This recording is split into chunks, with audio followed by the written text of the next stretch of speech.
chamado Domingo do Bom Pastor, porque nós temos como presente de Deus um trechinho do capítulo 10 de São João, que fala que Jesus é o bom pastor. Mas a primeira leitura é muito bonita, porque no tempo da Páscoa a igreja nos educa assim. Os Atos dos Apóstolos mostra a igreja indo aos povos. O Evangelho está em marcha. A palavra de Deus não está acorrentada, porque é o Espírito Santo que a leva para frente. O Espírito Santo é a alma da igreja. E aí na segunda leitura já mostra o céu. Depois do caminho pela terra, o Apocalipse fala do céu. Foi São João que escreveu o Apocalipse no ano 98, na ilha de Patmos. Ele estava lá exilado, expulso, e ele escreveu no domingo, dia do Senhor, pelo menos iniciou no domingo.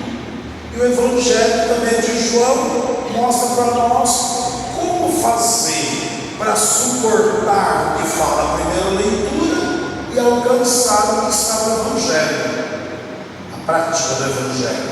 Então a primeira leitura fala que quem escolheu Jesus ama, adora e sofre por ele também. Não existe vida fácil na nossa religião. Jesus não veio trazer vida fácil, isso o mundo já dá, mas veio trazer vida eterna. Isso também comporta o sofrimento. Semana passada, vocês se lembram? Os apóstolos apanharam e saíram do tribunal felizes. Todo mundo perguntou: mas vocês apanharam? Estão felizes? Pedro falou assim: estamos muito felizes, porque nós somos achados dignos de sofrer por causa de Jesus. E olha que eles levaram as 40 chibatadas menos uma, que era o que a lei mandava. Essa semana na paróquia que eu estou lá, alguém falou assim: eu vou embora dessa comunidade porque alguém falou de mim, brigou comigo. Eu falei: mas você vai embora da igreja só porque alguém falou uma palavra atravessada para você? E se você tivesse que levar as 40 chibatadas menos uma? Os apóstolos, porque quando estava 40 a pessoa desmaiava, então vão ter problema com a lei, então eles eram misericordiosos, diminuíam uma. Se morresse na 39ª, não tinha problema de consciência, né? Então eles apanharam, apareceram diante do povo com as costas retalhadas de tanto apanhar, sangue escorrendo, e felizes, não porque eram masoquistas, gostavam do sofrimento, mas porque aprenderam que seguir Jesus não tem outro caminho, senão da cruz, que também comporta o sofrimento. Claro, sofrimento sem fé é tragédia, mas sofrimento com fé é redenção. A redenção é comunhão com Deus. Então a primeira leitura nos ensina isso. Não existe vida fácil no seguimento de Jesus. Se você está nessa idade que está, tem muito jovem aqui, que maravilha. Nós já caímos uma geada na cabeça, algum telhado já saiu voando por aí com a ventania, mas se você está na idade que está e nunca alguém pôs você na parede, apertou você, humilhou você, por causa de Jesus, faça um exame de consciência, porque seguir Jesus também comporta o sofrimento. Mas isso vale a pena? Sim. Sofrer por Jesus, dar a cara para bater por Jesus, o objetivo da fé leva a meta. A meta é o Apocalipse. Vocês se lembram do domingo passado? João contou para nós que quando Jesus chegou no céu, depois da ascensão, de passar pela terra, olha que Jesus chegou no céu, foi entronizado no céu junto do Pai, o céu inteiro, milhares, milhões de anjos, arcanjos, O universo inteiro caiu de joelhos diante de Jesus e o adorou. E depois eles cantaram uma música para Jesus que chegava no céu. Hoje termina essa leitura dizendo que eles estavam com palmas nas mãos, vestidos de festa. E aí então aquela multidão que adorou Jesus, o céu dobrou os joelhos, o universo curvou-se diante de Jesus, o ressuscitado, vencedor e glorioso, o alfa e o ômega, como está no Sírio Pascal, e cantar a música assim: Tu és digno, Senhor, de receber adoração, porque como cordeiro entregastes a vida por todos nós.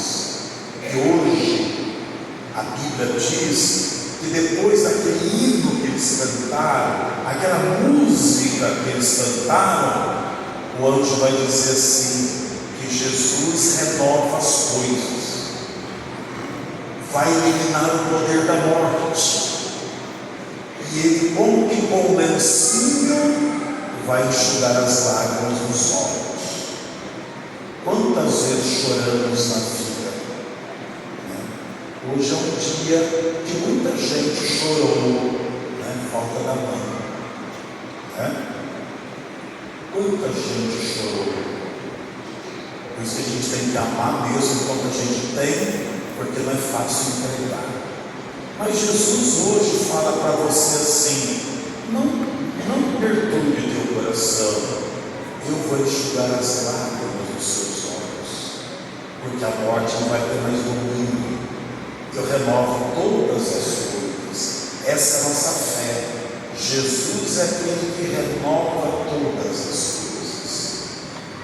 Então a nossa meta é o céu, é a contemplação de Deus. Nós temos os pés fincados na terra, missão, mas os olhos voltados para o céu, que é a nossa consolação e a nossa meta final. Então o Espírito Santo conduz a igreja na terra e nós vamos caminhando até a contemplação e o encontro definitivo com Deus. Mas isso não é fácil.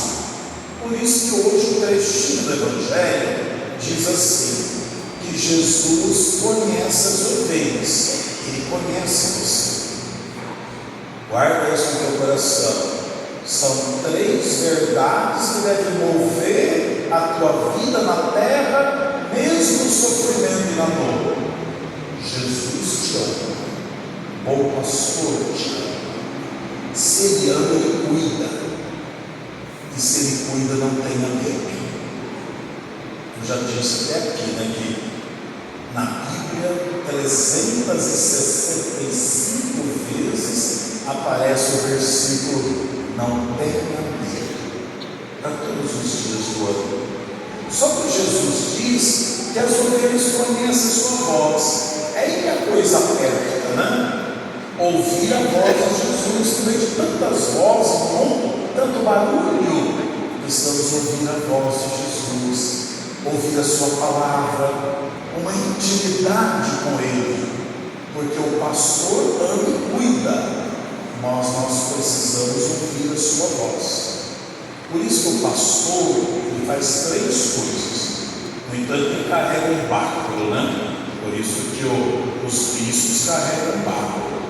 O do Papa é diferente, é uma cruz, porque ele é o primeiro a entregar a vida por Jesus. Quando os primeiros 27 papas da igreja, todos foram mortos pela fé, mártires, derramaram sangue por Jesus.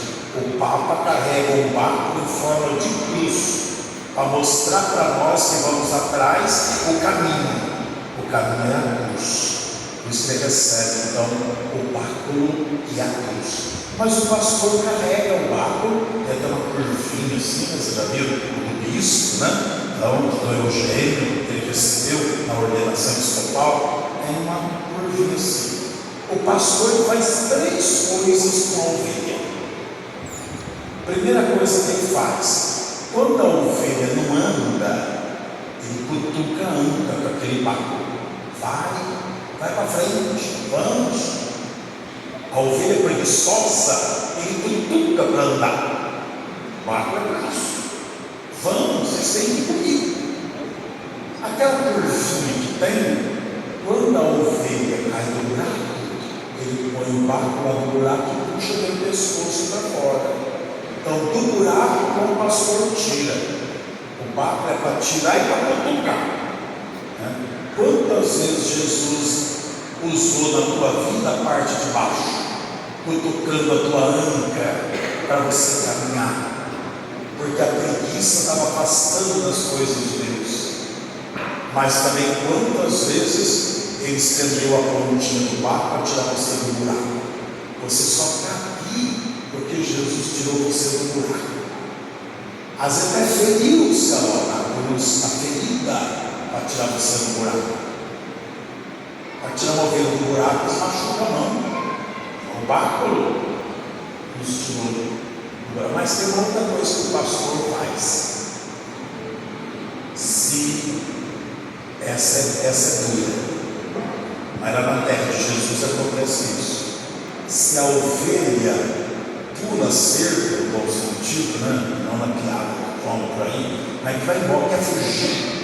A ovelha quer fugir do lado do pastor, quer ir embora. Sabe o que ele faz?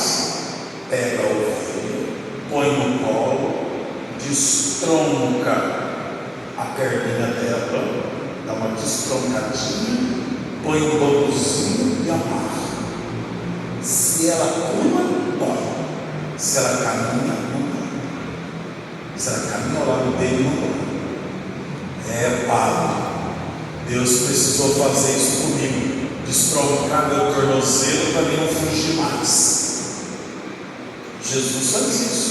Porque o pastor não gosta da ovelha? De jeito nenhum, ele não quer perder a ovelha. Ele não quer perder a ovelha. A matemática de Deus não é 99, é 100. Não quer perder nenhuma. Quantas vezes o Senhor já deslocou o nosso pezinho para a gente não pular fora? Se tivesse deixado, a gente tinha se perdido. Tinha perdido a vida.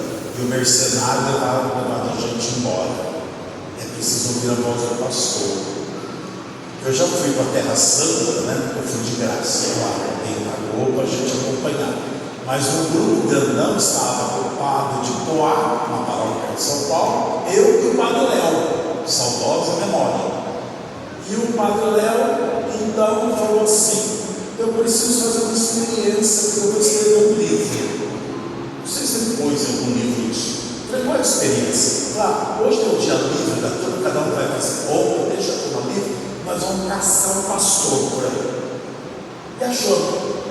O guia nos levou 3 quilômetros longe da cidade, tinha um pastorzinho pequenininho assim, porque na Terra Santa é assim, não tem pasto igual que é tudo deserto. Então o pastor pega as ovelhinhas e vai procurar capim. Onde tem?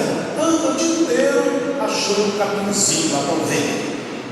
E aí nós achamos o pastorzinho. Léo, o que você vai fazer? O que você vai aprontar? Pronto, deixa comigo. Aí ele chamou o pastorzinho, o guia falou lá, que a gente mal fala português, imagina falar em hebraico. O guia falou. Aí eu entendi que o padre Léo deu um dinheirinho, deu um dinheirinho, o pastorzinho aceitou na hora o negócio. Só dá um dinheirinho, uma gorjetinha. E o combinado era assim: as ovelhas estavam tudo deitadinhas no calorzão do ventinho, descansando, tudo deitadinho. Aí o padre Léo falou para o pastorzinho assim, o guia que falou, irmão? Para ele esconder atrás da pedra e dar a gaita para o papo. A gaitinha que ele toca e as ovelhas vão tudo atrás. Vai tocando uma gaitinha, as ovelhas vão atrás. E aí então o padre pegou a gaita e começou a tocar. Não sabe tocar qualquer coisa naquela gaita. Uma ovelha levantou a orelha, a outra também levantou, todos levantaram a orelhinha, estavam a olhar assim no padre Léo, que estava tocando uma gaita, sumiram na noite, sumiram. Entenderam, Porque elas conhecem a musiquinha do seu pastor. Agora, aquele estranho que chegou ali, nós não sabíamos nada de tocar a música do pastor. Então elas sumiram. E aí então chamou o pastorzinho de novo, deu a carga, ele começou a colocar a musiquinha dele, as ovelhas vão tudo chegando, lambendo ele, ficando nos pés do pastor, voltaram todas os pés do pastor. Aí nós entendemos de onde Jesus tirou essa palavra de hoje. Temos que ouvir a voz do pastor e não dos estranhos. Se ouvir a voz estranha, a gente se perde. Se a gente ouvir a voz do pastor, a gente está salvo, no caminho certo, no caminho da vida e da felicidade. Por isso que Jesus falou: defende a ovelha. Meu Pai me deu essas ovelhas, e eu defendo elas, elas são minhas, ninguém vai tirar da minha mão. Eu desço o barco, eu bato a corrente, mas defendo as minhas ovelhas, porque essas ovelhas são minhas, mas o Pai deu. Então olha que bonito, o Pai eterno nos deu para Jesus, e Jesus cuida de nós, e a nossa parte será sempre essa: ouvir a palavra de Jesus, ouvir a sua palavra, ouvir a sua palavra, acolher no coração essa palavra que impulsiona para frente, e nunca desistir. A gente gosta tanto do Salmo 22, né? O Senhor é meu pastor e nada me faltará.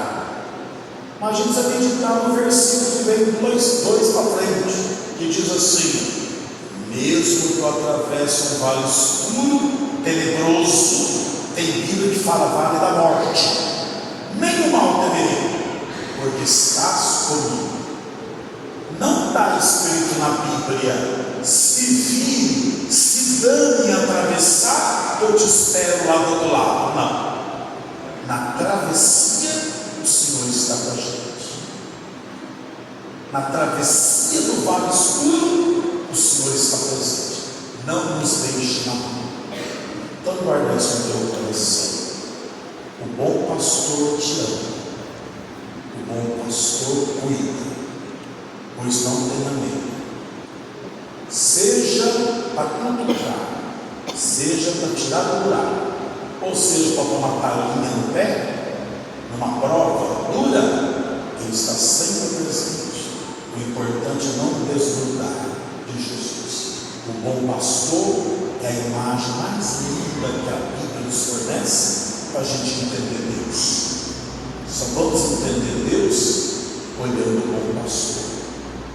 Mas isso exige ser bom ovelha também. Que vozes estão escutando por aí? Cuidado com os mercenários, falsos pastores, que só preocupam com a lã da ovelha, mas não com o seu coração. Então guardemos isso. Vida fácil não, vida com Jesus. O céu é a meta, e o Evangelho ouvir Jesus. Quem escuta Jesus, bom pastor, nunca vai perder o caminho, nem o sentido da vida, porque a alegria do bom pastor é a felicidade da ovelha, e assim seja. Professemos a fé. Creio em Deus Pai